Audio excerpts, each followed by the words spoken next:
रात का समय था और घना जंगल शांत लग रहा था। दो दोस्त आयुष और राधा अपनी साइकिल पर शहर के बाहरी इलाके में एक पुरानी कहानियों वाले जंगल की ओर बढ़ रहे थे। गांव में अक्सर उस जंगल के बारे में रहस्यमयी बातें सुनी जाती थीं, जैसे कि रात में वहां अजीब आवाजें आती हैं। किसी ने भी उस जंगल में जाने की हिम्मत नहीं की थी, लेकिन दोनों दोस्तों ने ठान लिया था कि वे इस जंगल के राज का पता लगाएंगे। जंगल के करीब पहुंचते ही एक अजीब सी आवाज सुनाई दी। राधा धीरे से, तुमने भी वो आवाज सुनी? आयुष संदेह के साथ, हाँ, लेकिन ये सिर्फ हवा हो सकती है या कुछ और। जंगल के अंदर जाते ही पेड़ और घने हो गए। अचानक एक टूटा हुआ संकेत दिखाई दिया, जिस पर लिखा था, अंदर आना मना है। दोनों रुक गए। हवा में एक ठंडक सी महसूस हुई। एक हल्की परछाई उनके पीछे से गुजरी। राधा आश्चर्य से, ये क्या था? आयुष सावधानी से, शायद कोई जानवर, लेकिन हमें सतर्क रहना चाहिए।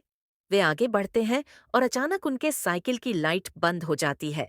चारों तरफ घना अंधेरा छा जाता है। सिर्फ जंगल की अजीब आवाजें सुनाई देती हैं। अंधेरे में चलते हुए वे एक पुरानी झील के पास पहुंचते हैं। झील की सतह पर हल्की हलचल थी, जैसे कोई अंदर कुछ हिला रहा हो। झील के किनारे एक पुरानी नाव थी, जो खुद ब खुद हिल रही थी। आयुष गंभीर होकर, क्या ये नाव चल रही है? यहाँ कोई और है? राधा डरते हुए, कुछ सही नहीं लग रहा, हमें वापस चलना चाहिए। जैसे ही वे पीछे मुड़ने का सोचते हैं, झील में से एक अजीब सी आकृति उठती है। झील का पानी अचानक चमकने लगता है। दोनों तेजी से दौड़ने लगते हैं, लेकिन जंगल के रास्ते और भी पेचीदा हो जाते हैं।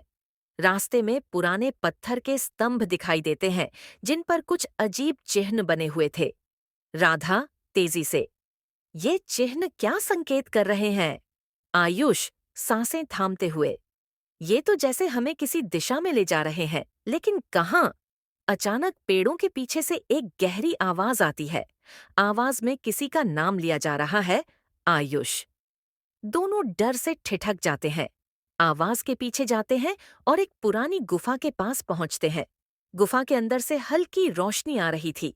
गुफा के द्वार पर वही चिन्ह थे जो पत्थरों पर बने थे।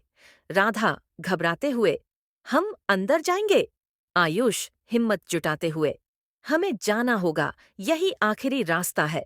वे गुफा के अंदर प्रवेश करते हैं और अचानक उनके सामने एक प्राचीन किताब दिखाई देती है।